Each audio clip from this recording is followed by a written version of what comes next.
حبیب اجمی کا نام سنا ہوگا آپ نے، بغداد کے رہنے والے مشہور مالدار شخص، پیسہ بہت تھا لیکن معاملہ یہ تھا کہ سود پر پیسہ، سود کا کاروبار، لوگوں کو سود دینا، لوگوں سے سود لینا، یہ کاروبار چلتا تھا۔ مسلمانوں اگر اپنے معاشرے میں سود کی بلا ہے تو فوراً توبہ کر لو۔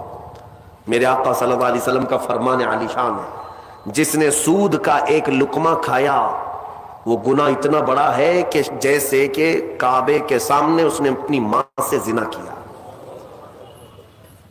یہ بہت خطرناک چیز ہے، لوگ اس کو آج ہلکے میں لیتے ہیں۔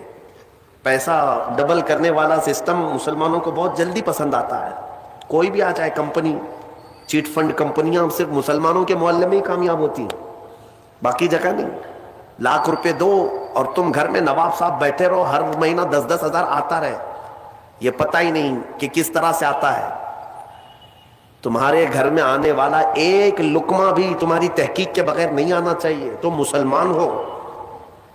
ایک سکہ بھی تمہارے گھر میں بغیر تحقیق کا نہیں آنا چاہیے۔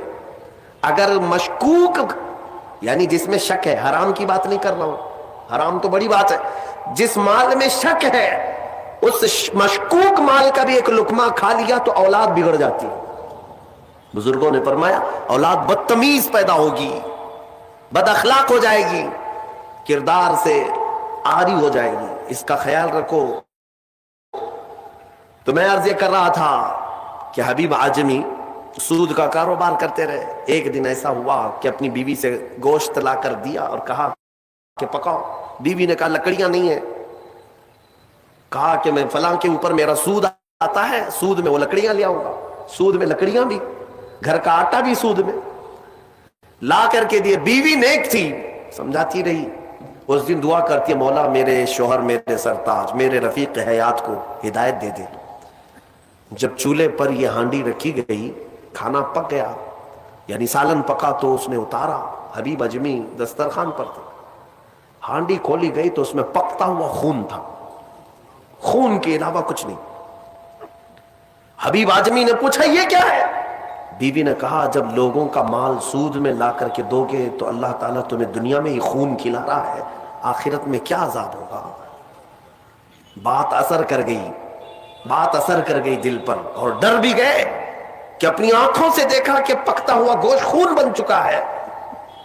فوراً پورے جسم میں کپ کپی طاری ہو گئی، توبہ کیا، کھڑے ہو گئے، گھر سے باہر نکلے تو راستے سے جا رہے تھے، بچے جو کھیل رہے تھے، ایک بچے نے پکار کر کہا اے بچے ہٹو، یہ سود خور آ رہا ہے، اس کی چھاؤں کہیں ہم پر پڑ گئی تو ہم برے ہو جائیں گے۔ بچوں میں بھی یہ بات آ گئی تھی۔ حبیب اجمی کو آج دل پر بات لگی، میرا رب کسی کے لیے ہدایت دیتا ہے تو کچھ ذریعے بنا دیتا ہے۔ حبیب اجمی اب رونے لگ گئے کہ میں اس قدر خستہ ہوں، اس قدر بدنام ہوں کہ بچے میری چھاؤں سے بھاگ رہے ہیں۔ اب سوچا کہ اب میں سود نہیں لوں گا اور نہ ہی اس کاروبار میں، سب کو چھوڑ دیا۔ لیکن اب مسئلہ یہ تھا کہ بچپن شروع سے کوئی کام کرنے کی عادت نہیں تھی، پیسہ دینا ہے، مارکیٹ میں گھما کر کے بڑا کر کے لانا ہے، کام کرنے کی عادت نہیں تھی، فن نہیں تھا، ہنر معلوم نہیں تھا، اب کمائیں تو کیسے کمائیں۔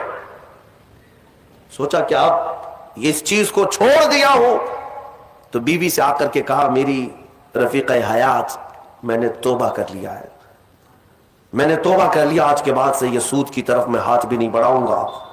بیوی سجدہ شکر ادا کرتی اور کہتی ہے میرے رفیق، اے میرے زندگی کے ساتھی، اب فکر مت کرنا، میں تم سے کسی چیز کا مطالبہ نہیں کروں گی، آدھی روٹی بھی لاؤ میں صبر کروں گی، آدھی روٹی بھی آئی تو میں صبر کروں گی، اس لیے کہ آپ حلال رزق کی طرف جا رہے ہیں۔ کاش ہماری عورتیں ایسی ہوں جو اپنے شوہر کو سیدھے راستے پر لانے کا سبب بن سکے، ورنہ بہت ساری عورتوں کے مطالبات کی وجہ سے مرد حرام کاریوں میں پڑ گئے۔